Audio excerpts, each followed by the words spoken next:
بسم الله توكلت على الله. ربحي هذه الثوم درت 2 ريسان كبار، الثوم الحمراء، وتسلقوها بحال البطاطا. غادي ديروا بها معقوده بحال البطاطا، ممكن تسلقوها بها بقشورها وتربزوها تخرجوها هكا، وديروا لها شويه زيت الزيتون، وتزيدوا عليها الكمون،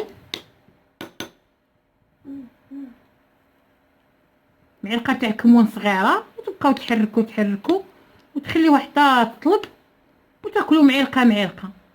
هذه كانت واحد هنايا في وجده، كانت وحده يقولها الورطاسيه، كانت هكا البز مين كيمرضنا هكا بالبرد ولا يتخنق، ولا كنا نمشي بديك يتخنقوا بداك داك هذا ديالهم اللي كيكون عندهم في الصدر، ديك حاشاكم بحال ديك النخمه وداك الشيء اللي كيتبلع لهم على التنفس ديالهم.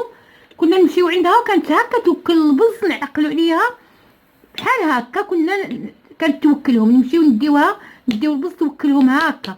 هاد الشيء توكلهم، وهاد الثوم فيها شحال مدوى، راه بحال كسميتو بحال انتيبيوتيك، وبنادم يديرها ما كل حاجه.